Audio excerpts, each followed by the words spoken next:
शहापूरच्या कसारा गावामध्ये भीषण पाणी टंचाई निर्माण झाली आहे। ग्रामीण भागाला पाणी पुरवठा करणारा बंधारा कोरडा पडलाय।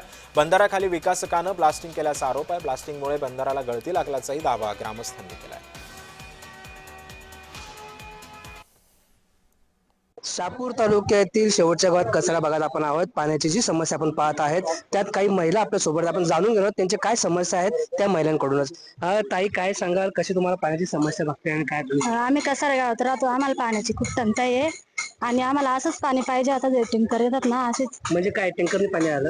हो, आता टँकरने पाणी आलं, आजच आलंय आणि 10-12 दिवस झालं आम्हाला पाणी नव्हतं आणि आंघोळीला प्यायला कशालाच नव्हतं।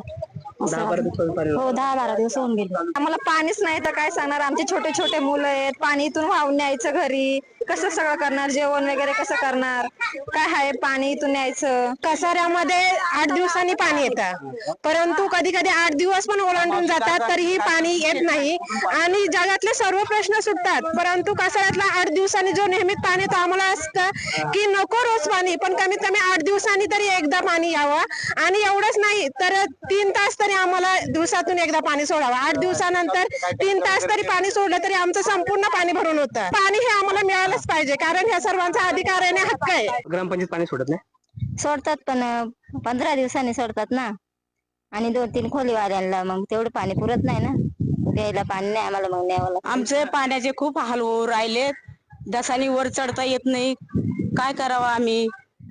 किती दिवसानंतर पाणी इकडे येतं? आम्हाला चांगलं महिना 15 दिवसांनी पाणी येऊ राहिले। इथं आम्ही काय ते पाण्यासाठी घरीच असायचं का? आम्हाला देतील काय लोक आणून, काही खायला प्यायला काय आणून देतील का?